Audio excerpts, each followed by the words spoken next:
Is CHAT GPT going to ruin YouTube?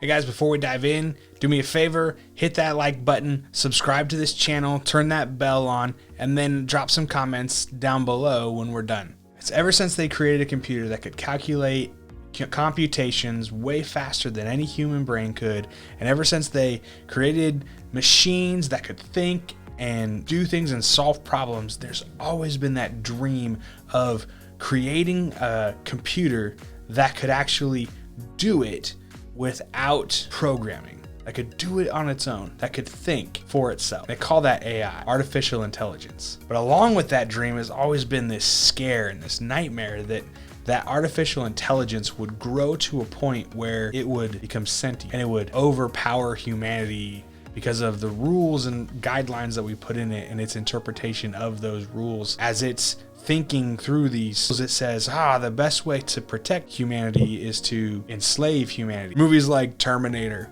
I, Robot, The Matrix, it's all about this idea that one day humans are going to build a computer that will go more powerful than we ever could have imagined and will one day enslave all of the human race. Guys, and while that's always kind of seemed science fiction or fanciful, we're in a day and age now where AI is bigger and stronger and more powerful than we ever would have thought. I don't know if you've noticed, but this term CHAT GPT has been flying around YouTube and Twitter. It's trending on all sorts of different social media. This CHAT GPT is an AI. It's an artificial intelligence program that you can essentially go in, type in a few different words and give it a command, and it will do whatever it is you ask. There have been people who have gone on and asked it to write movie scripts, commercials. They've asked it to write essays and complete tests. From what I understand, it has passed the bar exam. I know guys who have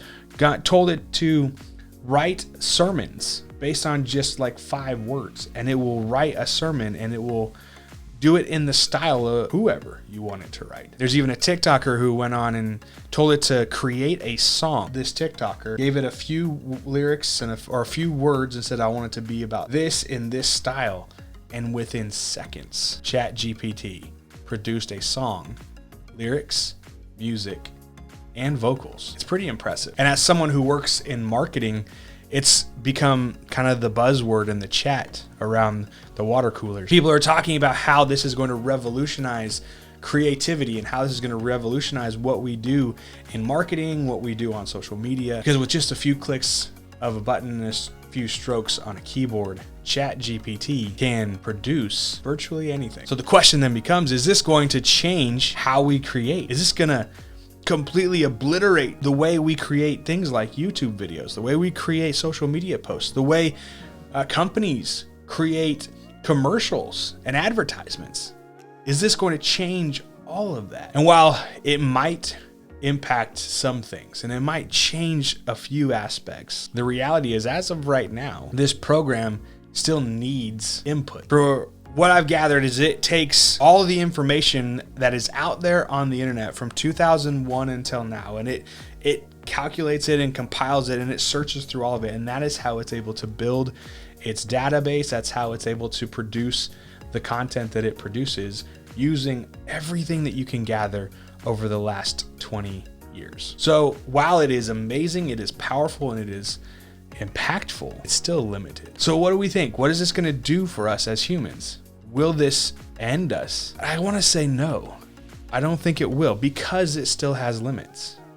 Because it still is predicated on the fact that we have to input something. And the other reason why is because of how we were made. You see, if we go all the way back to the beginning of the Bible, the beginning of all of existence, we see that Genesis tells us that we were made in the imago Dei. In Genesis 1, God says, let us make man in our image. The imago Dei is the image of God. See, we were made in God's likeness. We were made to have characteristics of God. Now, that doesn't mean that we are God or that we have the same power as God. That doesn't mean that we can do everything that God does, because clearly we're limited, we're finite. And as we've talked about in a few previous videos, we're sinful and broken. But what this image of God does mean is that we're like him in some characteristics, in some aspects. And one of the greatest ones is that we're creative. God is creative. Clearly, he created all things. He created the universe. He created the world. He created all the animals and the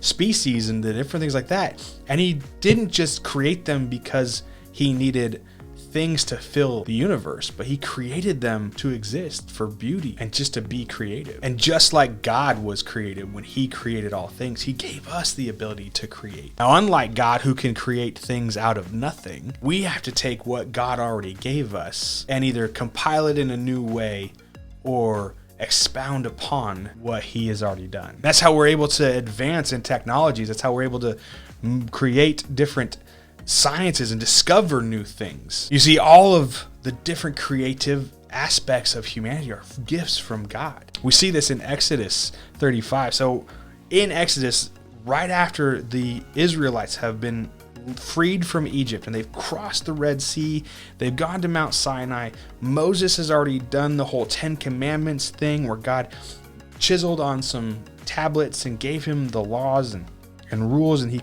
talked with God for a little bit. He also tells him that, hey, I want you to build a place where you can worship me. And he gives them the description and blueprints essentially of this thing called the tabernacle. And on that tabernacle, it's ornate and it's beautiful.